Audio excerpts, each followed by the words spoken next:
एक बार भगवान गौतम बुद्ध एक गांव में धर्म सभा को संबोधित कर रहे थे।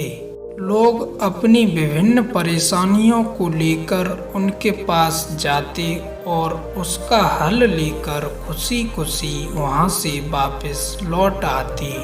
उसी गांव की सड़क के किनारे एक गरीब आदमी बैठा था जो महात्मा बुद्ध के शिविर में आने जाने वाले लोगों को बड़े ध्यान से देख रहा था।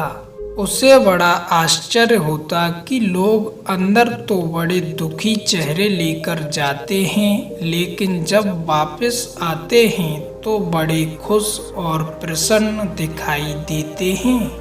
उस गरीब आदमी को लगा क्यों ना वो भी अपनी समस्या को भगवान बुद्ध के सामने रखे।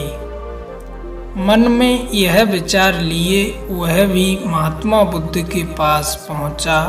लोग लाइन में खड़े होकर अपनी समस्या महात्मा बुद्ध को बता रहे थे। जब उस गरीब आदमी की बारी आई तो उसने सबसे पहले महात्मा बुद्ध को प्रणाम किया और फिर कहा, भगवान, इस गांव में लगभग सभी लोग खुश और समृद्ध हैं, फिर मैं ही क्यों गरीब हूँ। इस पर महात्मा बुद्ध ने मुस्कुराते हुए कहा, तुम गरीब और निर्धन इसलिए हो क्योंकि तुमने आज तक किसी को कुछ दिया ही नहीं।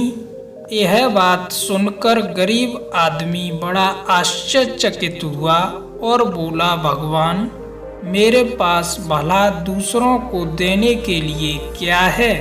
मेरा तो स्वयं का गुजारा बहुत मुश्किल से होता है। लोगों से भीख मांगकर मैं अपना पेट भरता हूँ।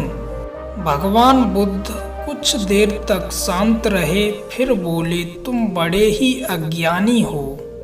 औरों को देने के लिए ईश्वर ने तुम्हें बहुत कुछ दिया है। मुस्कुराहट दी है जिससे तुम लोगों में आशा का संचार कर सकते हो। मुख दिया है जिससे तुम लोगों से दो मीठे शब्द बोल सकते हो, उनकी प्रशंसा कर सकते हो। दो हाथ दिए हैं जिनसे तुम लोगों की मदद कर सकते हो। ईश्वर ने जिसको ये तीन चीजें दी हैं वह कभी गरीब और निर्धन हो ही नहीं सकता।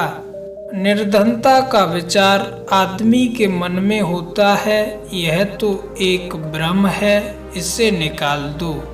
महात्मा बुद्ध ने उस गरीब आदमी से कहा, कभी भी मन में निर्धनता का भाव उत्पन्न न होने दो, गरीबी अपने आप दूर हो जाएगी।